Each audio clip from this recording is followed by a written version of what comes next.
When my mother-in-law told me I had to leave her house, my husband was lying in a hospital bed, barely able to speak, and I realized I didn't even own the life I'd built with him. For 22 years, I had worked, saved, and dreamed alongside David. Every dollar I earned, every sacrifice I made, he had quietly placed under her name. And now she wanted me gone. I met David when we were both 21.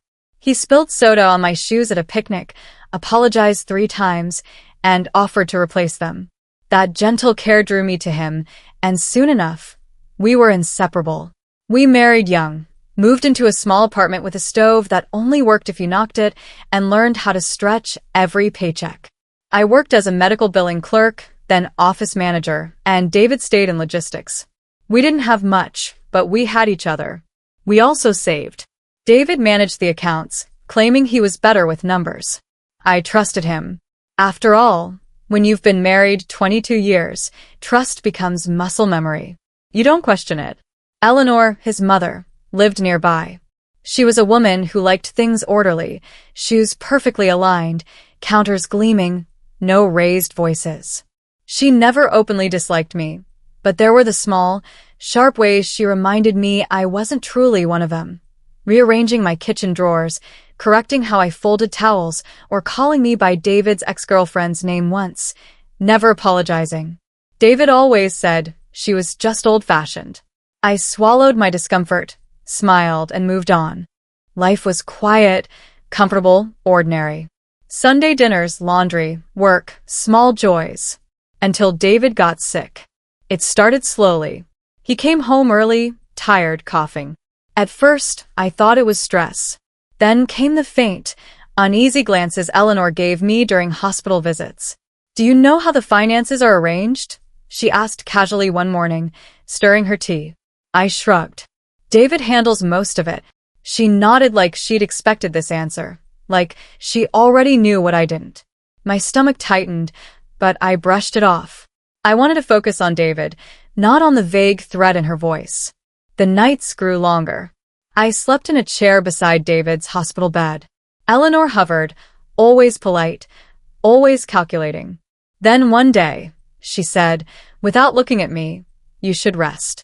It's better if you leave for a while." I agreed, thinking it was temporary. I packed a small bag. I had no idea I was stepping into the start of the betrayal that would ruin everything I thought was mine.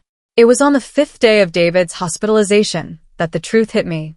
I went to the bank to transfer funds for his medical bills, only to be told I had no access. No joint account. No savings. No life insurance in my name. Every account, every dollar I had ever worked for, was under Eleanor's control. I remember the bank teller's face, apologetic, hesitant. "I'm so sorry, ma'am. Only the account holder can authorize transfers." I felt my knees go weak. My chest ached. I stared at the polished marble counter like it might give me answers.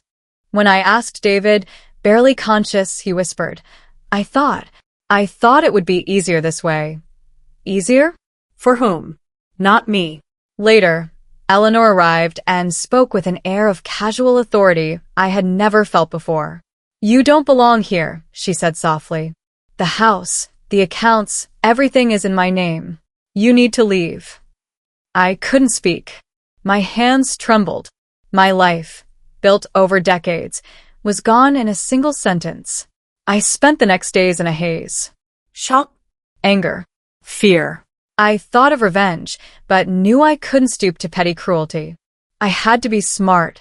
I contacted a lawyer discreetly, gathered bank statements, emails, and proof of contributions I had made, bills paid, mortgage installments, taxes. Every transaction I could find.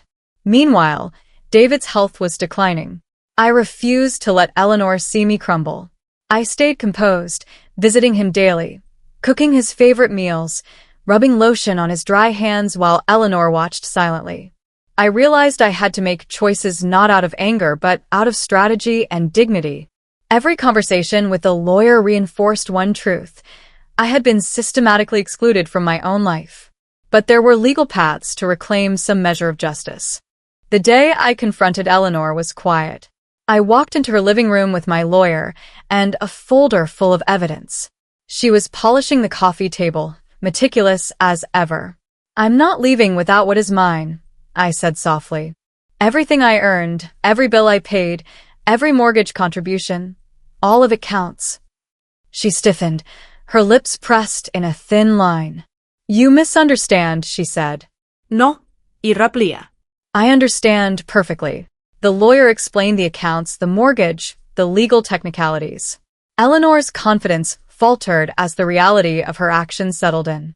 In the end, she agreed to a partial settlement. Some funds returned, acknowledgement of my contributions, and access to accounts for David's medical care. Neighbors and family heard of it eventually. I stayed dignified, explaining nothing more than I needed to. Eleanor's reputation took a quiet but firm hit. People saw that her control had been abusive, not benevolent. Once the legal battles ended, I moved into a small apartment nearby. It was modest, but it was mine. I spent mornings making coffee and breathing in the smell of my own space. David recovered slowly, his hand in mine, finally safe from Eleanor's manipulations. I realized something important. I didn't need revenge to feel powerful. I needed life, dignity, and self-respect. I rebuilt, not in grandeur, but in authenticity. I learned to manage money independently, to trust myself, and to recognize control when it masquerades as care. I even forgave, in part, not Eleanor, not fully, but myself, for trusting blindly for so long. Sometimes the people closest to us hide dangers behind love and tradition. It can take years, decades even to see it. But even when life is taken from you, you can take yourself back. Would you have stayed silent or fought to reclaim your life like I did? Tell me in the comments. And if you've ever felt powerless in your own home, subscribe for more real-life stories that show strength, resilience, and redemption.